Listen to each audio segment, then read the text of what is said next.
All right, guys, we are live here. Welcome to the second official Ad Leaks podcast, episode 2. We have the wonderful and legendary Nick Shackelford here. How's it going, buddy? Very, very good. I'm so pumped that we're finally wearing the same color. I just joking with you, but I know purple is your choice, so I chose right. Yeah, it's funny we didn't even plan that. Um, Cool, man. So I'm gonna just kind of shoot the shit a little bit while we get some people to jump on the live stream here. But we'll go ahead and get started just a little bit. Sure. So, who is Nick Shackelford? Let's start with how old are you? So I'm 28 years old, and actually I got good feedback from somebody that I've been working with, and I had an introduction to somebody else yesterday, and it took me 20 minutes to do my intro of who I am. So I'm going to try to beat that and cut it in half. Thank you, Gabe, for the transparent feedback. But so I'm 28 years old, and a lot of people know that my start actually became in paid traffic because of you, right? My biggest opportunity was when I don't know if anybody knows the story, but Tim, if you sit next to Tim gets messages along the bottom of his Facebook page, and it's just 30 to 40 people pinging him consistently. And I was like, dude, there's no way I'm going to be able to stand out. So I sent you money. I sent you money in the messenger. And if you guys know this, if you send somebody money in That's messenger, funny. That was actually one of my questions. Yeah. Okay, here we go. So this is how I hacked it. I learned this from Jake. So Jake taught me how to do this. And when you send money, it like rains dollar bills. And your response is like, what the hell are you doing? And I was like, dude, I need to get your attention somehow. And it was like the dopest life hack. And then after that, obviously, before I came to you, that was the big rise of the fidget spinners. So that was probably the sexiest thing that I did that brought me into contact with you, remember? Well, hey, don't take away too many of my questions here. Shit, sorry. But it's been good. So I'm 28 years old. I'm an Orange County kid. I did a lot of my schooling in St. Louis. And after I finished that, I did play professional soccer. That was like my initial goal. That's all I ever wanted to do. But as soon as I got there, I was like, there's no way I'm trading time for money. Like, it doesn't make sense. Yeah. So tell us what you did before digital marketing. You just kind of breezed over it there, but go a little more detail. Sure. My entire life, my entire career was playing professional soccer. And before I got into that opportunity was club soccer, right? So I went to school, not for education, I went to school to try to get a contract. That contract thankfully came in 2015 with the LA Galaxy. And I spent 2 years of my favorite thing to do is to get paid to play. Well, people forget, like, as a pro athlete, you do two things. You practice and you play, and that's it. But that's really only like an hour and a half to maybe 3 hours max a day. So I got very, very fortunate of being like, no, I need to do something more. And that's launching Keep Air, which was my goalkeeping brand. So that it's still live today, and we were selling goalie gloves. And I was like, okay, this is something that I could really get behind. And if we're selling gloves, I was learning that I could seed. It was like old school influencers. I'd give it to goalies. They'd wear it. I'd get pictures. We'd post it for the kids. After that, I go, this is exactly what I want to be doing for the rest of my life. And I had to quit. So I had an opportunity to work for two companies, which are very, very well known. First one is PepsiCo. And with Pepsi, I was essentially what you would call a millennial consultant. The goal for them were saying, Tim, I shit you not, buddy. Or sitting. That's really a term. I'm millennial consultant. Jeez. Let me tell you why. So PepsiCo. So think about this, right? This is when like organic reach meant something, and people were all focused around, hey, how do we get people into our store? So Pepsi, they partner with store. They have two different things. They have their bottle service and they have their syrup business. The syrup business, they partner with Wahoo's or BJ's, Long John Silver's to pour their syrup. And every year they bring in a brand. This year happened to be BJ's. They're sitting around a table. It was this big table in Lake Forest, and like, how do we get more traffic into our stores? And this genius big agency guy in LA goes, we need babies looking like millennials, and that's how people are going to relate to it. And I was like, okay, if that's real, sure, whatever. So I basically helped them understand like how that launch was going to happen through organic content on their Facebook pages. Went well. I realized this is pretty contract based wise. I'm going to get a paycheck and then that's it. Nothing consistent. And I got introduced to, and it was pretty seamless. Like that happened, that contract ended, and I went right into working for Omnicom, which is probably one of the largest agency networks there are in the world. And that performance arm that they had is called Resolution Media. That was my first jump into Facebook. And guess who it was on? It was Apple. So the very first client, it was Apple. And all we worked on, we were in agency life 24/7, one client across the United States. And my job was EU. So at all EU nations. And it was, hey, go spend $1 million or $2 million over here and give me the report back of what your video views were. It was wild. That's right around when we met. I always find this like mind blowing, but tell everyone watching here what the KPIs were for the Apple iPhone 7 launch that you did. So the iPhone 7 launch, the KPI was how many people, like how much money we could spend and how many impressions we could have. And the main value that we were trying to watch was video views, how many video views we could have. And they didn't care about the dollars. They didn't care about anything else because they're like, well, it's a write-off. I don't know what they're thinking, but it didn't make any sense. It's crazy to me that these big brands just completely disregard like performance metrics at all. Because even a Pepsi could somehow bring it down to like a measurable metric, like store visits or I mean, it's a little harder, granted, because you can get Pepsi pretty much anywhere, right? But right. They could, I don't know, they could direct response it a little bit. But I guess once you get that big branding, it's just a necessity. But exactly, to them, it was just a couple bucks they could spend. I think the coolest thing that was a part was they did an upgrade program. So they ran it was paid search and a little bit of paid social just to drive it so they can acquire it search. But they were trying to get you to come to the Apple store and put in your old iPhone to upgrade to a new iPhone. That might have been the dopest thing I was ever able to witness there. But other than that, it didn't make any sense to stay. Where like at the end of that, at the beginning of where the fidget spinner trend came off, that's when you and I met. Fidgetly was an idea on the back of Jake Schmidt, who had like, hey, I'm going to do this influencer program. I was like, dude, I know Facebook, let me go wild. We were selling 36. If you go to archive.org, you can pull up Fidgetly. And that was like the #1 website of selling fidget spinners. We were selling for $45, $35 to $45. And our conversions were $3 to $6. Jeez. Yeah. So if you guys want anybody to blame for all the millions of fidget spinners in the world, you can blame Nick. Jake and I, we were joking around. We're like, we like to think that we kept Toys R Us in store a couple more months. Mm-hmm. Yeah, you probably did. And I know you don't like bragging much, but I'll brag for you. Nick actually was able to get their brand in their fidget spinners in Best Buy all around the country, which is freaking awesome. Congratulations, man. Thank you. I mean, you remember that contract. We were going, obviously, with the undisclosed, but we were going through a lot of back and forth. Thankfully, to you and Sean helped me through like a lot of that stuff doesn't make sense. And a lot of that stuff is you have to have been there, done that to really understand how to navigate through it. So you were definitely a major guiding factor in that. Teamwork makes the dream work, man. Amen. Those are good times. Cool.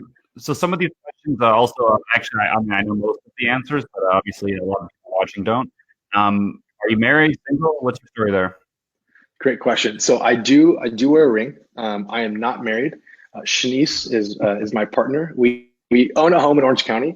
We've been together for 9.5 years. So my goal is like, just making sure that we're like each other, right?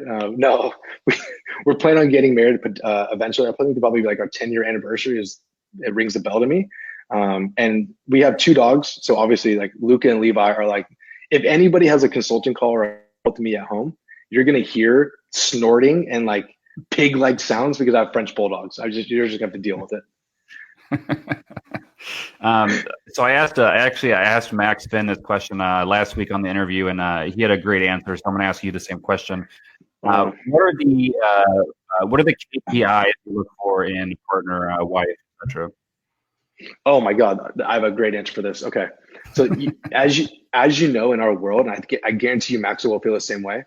Our life is so up and down because of traffic or campaigns or clients lose you or you just sign a deal and wait, they got to go back. And so we're dealing consistently with chaos.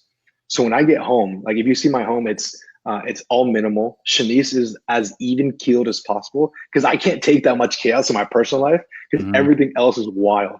So the #1 KPI has to be when I come home, And I'm sitting here going like, babe, this is what my day's been like. She's like, okay, I'm so sorry that's how that went, but let's like ease you into this. Let's go have a conversation about this kind of thing. And she really coddles. We're all such fragile traffic guys. So she really coddles us well. Yeah, she's great. I've met her once or twice. I don't know. Yeah. Okay, so tell us about what's up with Man Bun Monday. Oh. Wild. Good research. Good research. Okay. So when if you go to my Instagram and you choose like photos I've been tagged in, there's gonna be a picture of myself sitting on the Galaxy bench, and I have a man bun. This happened. I got posted on a thing called Men and Coffee, and it was me like holding a cup of coffee, trying to be sexy, trying to do my thing. And what actually got picked up was Man Bun Monday, because I had all this hair tied way back when it was cool. Man buns were cool at the time. I promise you, they were definitely cool. And I got posted on this Man Bun Monday. Just so happened that I was the first picture on Instagram. Snapchat picked it up on Cosmo. So I woke up one day and I was getting wild ads. Like I'm talking not just like the people in India that add you left and right. I was getting like stateside people adding me left and right. And they're like, hey, you got posted on Man Bun Monday. Like, this is wild. And I looked into it, I go, oh, wow. So I had a massive assortment of men, the men that enjoyed the way I looked, that's for sure. And then I also had a couple girls here and there. It is what it is. They looked at me, and this is also where I learned what a bear was. I learned what a bear was. What is a bear? Okay. There's a question. Do I not want to ask a question on here or something? No, I'm game. I'll answer this. So a bear is in the male and male world, the one that's more of like hairy and like broad and like an alpha, super like a alpha, bear. and like in the community. Yeah. That's hilarious. Oh man. So you're getting guys hitting you up because you would be the bear, I guess? Yeah, I had a lot of requests for a bear. So I've been growing my stubble out a little bit myself. What is do you like use like beard oil? Because this is about as long as I've gone ever before. It's not too long, but it's not as epic as your beard. But I'm curious like about the maintenance. Actually, you know what? I don't want to get into that on the interview. I'll ask you that some other time. Yeah, we'll go into it. We'll go into it. So we went over that. So are you more of like a coffee, Red Bull, Monster, tea? What's your like get up and go kind of drink? So I'm all coffee. So I'm thoroughly obsessed with coffee at all times, and it's actually a deep passion of mine to start a coffee shop, because if you think about what we do, it is physical and digital, right? Like a coffee shop is a perfect bridge to what we do online, as well as like it keeps us a little bit tied to real human interaction. So it's funny. I had this great idea yesterday, and it's something I want to do in the future with ad leaks. But are you familiar with Soho House? Of course. Yeah, right. Everyone knows Soho House. So for anyone outside the U.S. or whatever that may not necessarily know about it, it's basically like a members-only club. It's hard to get into. You need like 2 referrals. And then they have like physical locations like a hangout. Right. There's a bar, a restaurant, a pool. etc. They have them all over the world. They're very cool to hang out with. Very good to hang out at. So what I want to do, it's more for like creative types, artists, painters, that sort of thing. So I want to make them more like entrepreneurial focused. So with Adley, probably branded on a different name, under it, but some sort of Adleaks House or whatever the name would be, but all around the world. Where if you're a member, it's like a member club, like Soho. Where you can go and people in person and have a drink, coffee, whatever. You have to. Let's see. So tell me everything that you're kind of involved with currently, work-wise, and then what do you actually do, like role responsibility-wise, for those? Okay, great question. So where I currently am at now, and I have a big announcement to launch in July. So I won't talk about that just yet. But right now I'm at a team called Common Thread Collective. We call ourselves a digital sales agency because we're only focused on e-commerce products. no info, no lead gen, only e-commerce brand. That's pretty much where I've built the name and reputation that I currently have right now, is growing D2C brands to 7, 8, and currently I just have a 10-figure brand, which is fantastic to know. That's obviously Josh, the Snow product that we have running. And that is where my core focus is, right? That realm of working with clients is what I love the most. So even back when I was one of your guys at Agency Y, I thoroughly love the interaction, the back and forth with clients, because our job, we create revenue. We create dollars that are not there, and there's a massive creativity on that, right? So if I sit here and I go, okay, how can I solve that problem? I don't want to necessarily ideate the problem solve, but I want to figure out how seamlessly we can make it scale, or how seamlessly we could contact more consumers, because there's two different people. There's one person that wants to go from 0 to 1. I don't want to go 0 to 1. I want to go 1 to 10. That's where I'm really, really good at. My core product that I help out the most is brands that are doing anywhere between 10 to 25 million, because it's already figured out, but they just need a little more scale, or they need to understand they don't necessarily need that 5x. Like Tim, you and I go back and forth on this. There's some brands that sit here, or marketers that go, if you're not getting a 3, 5, 6, or 7x, you're losing. Well, new customer acquisition, that's winning, right? What can you afford to spend so that you can bully everybody out? Everybody talks about this. You talked about this. The person that spends the most wins, right? So I'm never going to sit here and brag about I got a 14x return, because I'm going to look at myself and go, I should have spent more money. Yeah, and that's one of the things that I've heard you talk about a lot is delayed attribution. So you may not know until it's been a month that you actually had an ROI.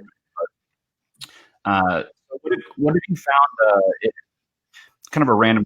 What have you found? It's the typical ROAS that you get on an e-com client that you're running who doesn't have a well-known brand name versus one that does have a well-known brand name. What's kind of like the average range? That's fantastic. So I actually got an email this morning of someone that's spending, they're spending $150,000 a month, and their average return is a 2.5. That's full funnel, and they're not a home brand, but it's an easily understandable product as to why it's finding success, and it's in the same world as like the pup sock direct to consumer play. Spending the same amount of dollars when you have a brand name, the only thing that's going to benefit you the most is the fact that you have your more organic, which means that the more you spend and the search volume and juice that store has, you're looking that you're going to probably get a 3 to 3.2. Whereas if you have no brand, you're paying for everything that you're going to get, right? So that it's more like that halo effect. So when we work with Halo or 511 or Snow or Slick or brands that are established in their space, we don't have to spend as much to get the return people are looking for when they have no brand, because they have no other organic, or they have no other means of finding the store. You and I just talked about it, right? Like your brand is so strong that you don't have to necessarily post and put money behind it. You can post and let the reach do the work for you for a period of time, and you already know how to buy traffic, so you don't need to spend too much time there. Absolutely, and but forgetting even just the organic reach is nice, but I think that there's also something to say for the extra boost and conversion rate that you get on that same traffic you're buying, because people know that brand name.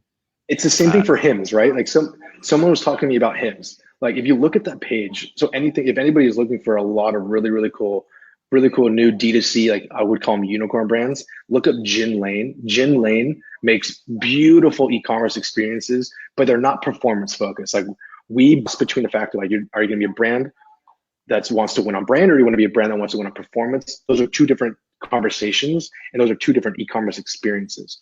For a brand like Hims, if you log on that page, there is no bells and whistles that are going to push you to make the purchase, but they're banking on how much money they're spending to, like, okay, I trust them. It's a well-known brand. I'm going to convert anyways.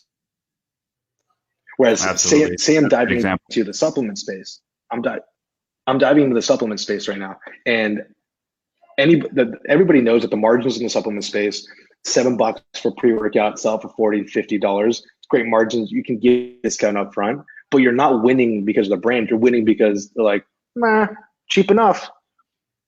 So I'm trying to run a lot of split tests between what is the LTV of a customer coming in on a discount versus an LTV of a customer paying full price.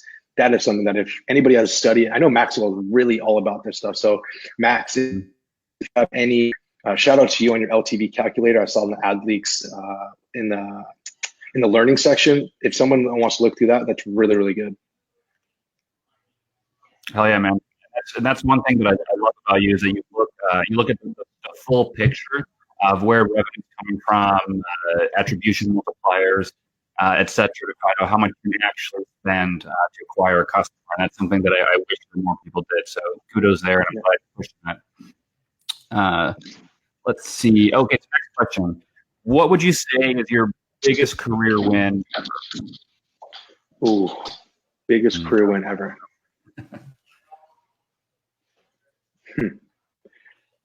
I think it was last year. I think last year, the amount of wins we had. So Fidgely was the check, right? So I was like, hey, this happened.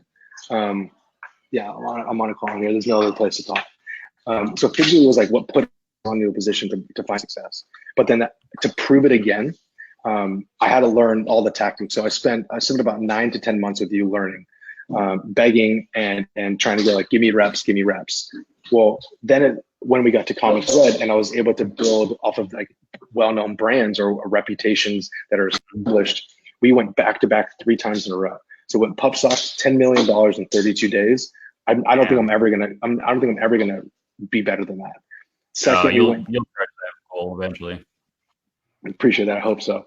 The second was Diff.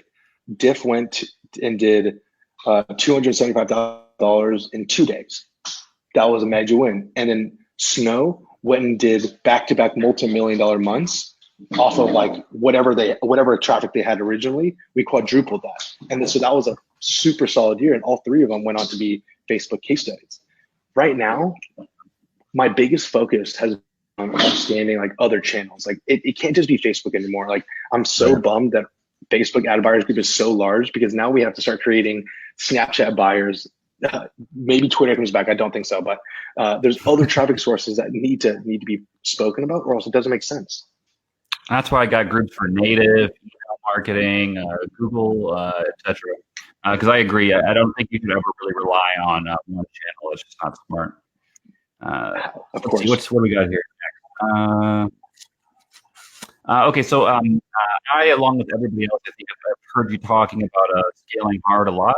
Can you tell us about some of the problems that you might encounter during that?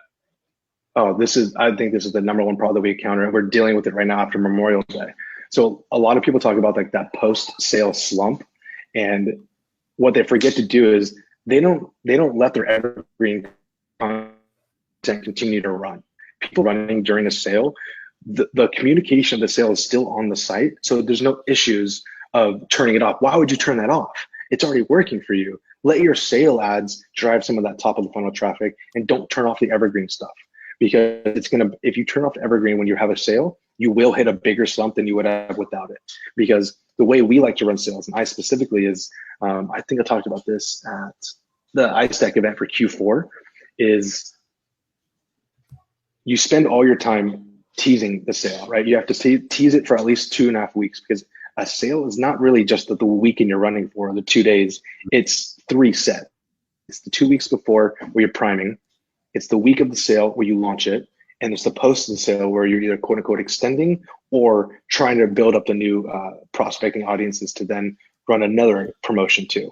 So what we learned is if you don't turn off evergreen, and if you actually try to monitor the budget between evergreen and the promotional sale creative, you'll prevent more of a slump as you exit it.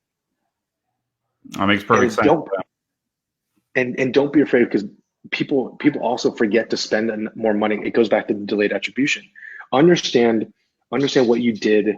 How we do it is that we'll go back and look at all the sales that we ran for a brand specifically, and we see like, okay, if you're prospecting all before the week or 2 before, these people are going to be purchasing once they get notification that they have an offer to give them.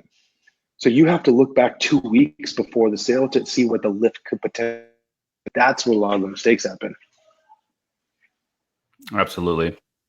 Okay, so the next question here, maybe 5 or 10 minutes left here.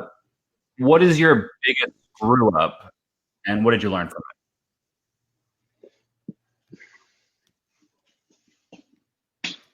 biggest screw up. Oh, this happens, and there's a couple of these times that this has happened. I wouldn't say it was a major one, but it could have been depending on who the client was. We were running for a week and a half to the wrong link of a competitor brand. Oh no! So we're looking at it, I'm like, this is our best. Like, when you get like a bunch of ads and you just kind of throw it across all your best audiences, and I'm like, dude, why is this ad not working? And you're looking at it, you're like, oh my god, this is linked to the other side.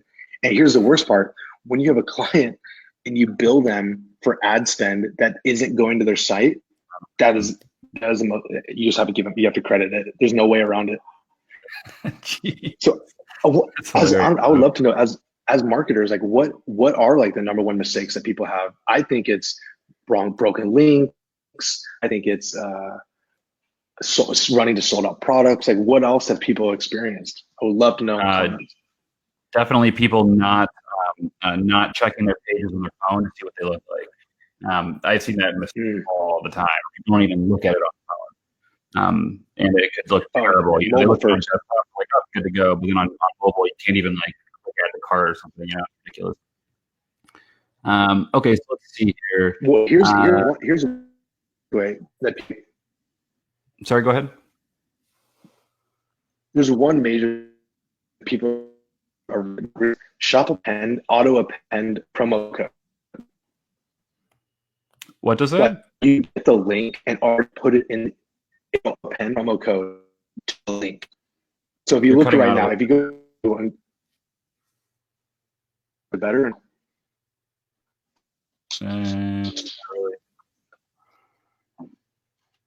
Let me move. I'm sorry, guys. I'm so sorry.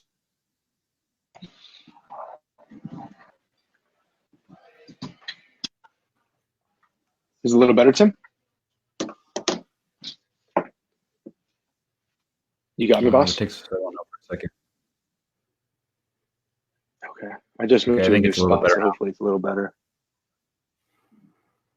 Okay, I'm talking just so that you can see if it's going to be consistent or not. I don't have anything important to say at the moment. Are we better? Are we good? Yeah, that's better. Okay. So what I was talking about was, you can Google, if you Google, so people are still using promo codes. As an e-commerce brand owner, I don't recommend when you're in sales to use promo codes. Why I believe in this is because, unless a caveat, only use promo codes if you're running to a locked-in lander from a specific traffic source, or else it's another barrier for someone to potentially drop off and not make the purchase. Now, you can kind of come back to me and go, like, yeah, but I also like don't want them to get that percentage off. I want them to buy full purchase. I was like, okay, well then don't run a sale at all. Don't even do a sale. But if you can leverage Shopify, they have if you Google auto append promo codes to your links, every ad doesn't need a promo code anymore. It'll just automatically apply it to checkout. That's super sick. I didn't even know you could do that. I'll check that out. Yeah, so just anybody can find it. It's great. Less technical people in the audience understand here. Basically, when you add, you can put the promo code in your URL, and then it will automatically apply it at the checkout, so that you don't even have to give it to the user. They don't type it in. It'll just autofill it for them, so it'll make it nice and easy. So let's see. Okay, a couple more questions here, and then I'll let you go. Let me try to pick a couple really good ones here. Okay, actually, what traffic platforms are you currently running on? Specifically, I'm running Facebook, Instagram, and Snapchat. I've been spending a lot of time understanding this platform. I am finding a lot of success on running credit here. Now, that's not my game. That's definitely not my game, but Jake Schmidt is the dude that is behind a lot of this stuff. But I've been sitting next to him on a lot of these traffic sources, and the highest day we've spent consistently back to back was about $50,000 to $70,000. And when I tell you, Tim, the shit you can get away with on Snapchat is wild. Our top three headlines is how this 13-year-old is making money, how this 15-year-old is making money daily. It's wild. Oh man, it's like the Wild West. Like Facebook was like 6 years ago or something. It's amazing. Literally, it is. I'm obsessed. it's fantastic. All right. So what would you say is the biggest project, whatever you want to call it, that you're working on right now? Okay. So let's put it this way. So as come July, I've been thankful enough to be a part of a lot of really good teams that spend. So Common Thread is a team of 85 people that are here to serve entrepreneurs. And even when I was with you, right, like the goal was always to try to like build something around my name. And you've been an unbelievable supporter of, bro, go do you, go feel that entrepreneurial journey, go feel the ups and downs. And so I think the biggest thing, if I were to ask the crowd of in July and August, I will be stepping out to try to like focus on who, like, what do I really want to do? Who are the partners I want to be with? So any guidance on this like entrepreneurial journey is something that I'm obviously will reach out to you, Sean, and the rest of the people in this group. But if anybody has great recommendations on that solo entrepreneur play, I'm not looking forward to build an agency. I'm looking to partner with those that are passionate about their, that they can use a really good marketer or growth person. That's what I'm most focused about. Very cool. Well, congratulations. Thanks so much, man. I appreciate you. Again, I know where I got a lot of my beginning, and for a lot of the teachings that you give a lot of the people in our groups, man, there's a reason why they call you like one of the OGs, is because you are an OG and you're still very, very in the game. So I appreciate your grind, man. Oh, well, thank you. I appreciate that too. Of course. Okay, so let me just do. I'll skip a lot of these. Okay, 2 more questions. Cool.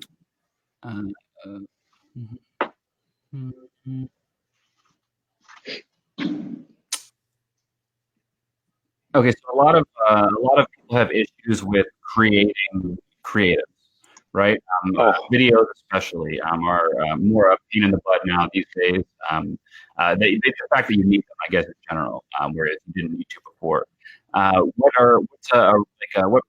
program or app or whatever would you recommend to people like the average Joe so they can produce good video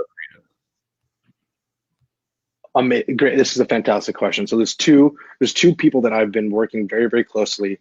The team at Lumen 5, you know these people very well. Lumen 5 is a Vancouver-based company that is the easiest way of making a good Mashable with text overlay that's specifically designed for social platforms.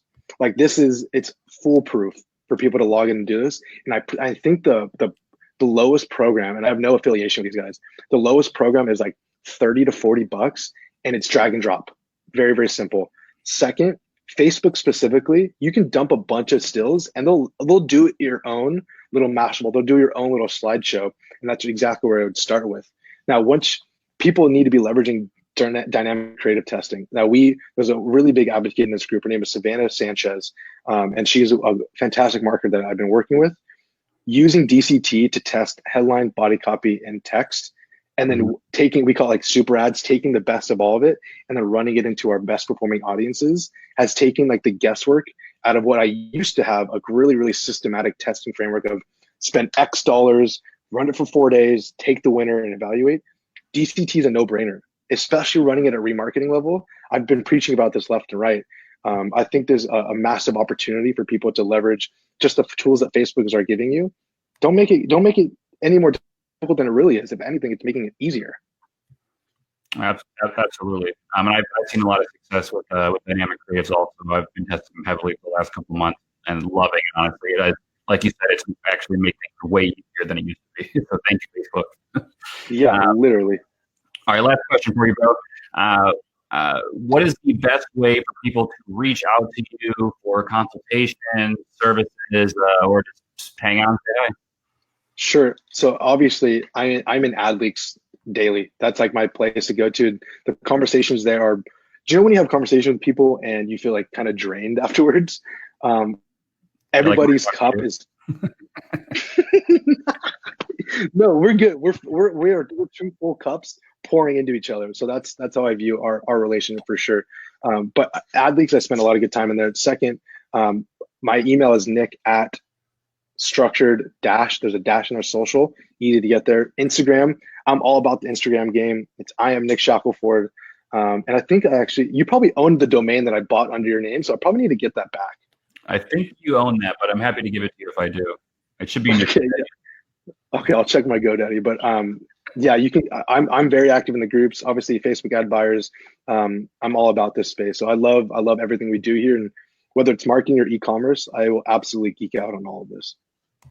Cool. Well, I appreciate you coming on the podcast here and letting me interview you, Nick. I appreciate it. Is there any parting words you'd like to say to the group here, the audience? No, I think everybody. We're in the right industry. Like you are in the right industry. Just lean into it. I know I'm ready to lean into it, fully focused. So let's keep scaling, dude. Just keep on scaling. All right. Well, thank you, Nick Shackelford. This concludes episode 2 of the Ad Leaks podcast. You guys all have a good one.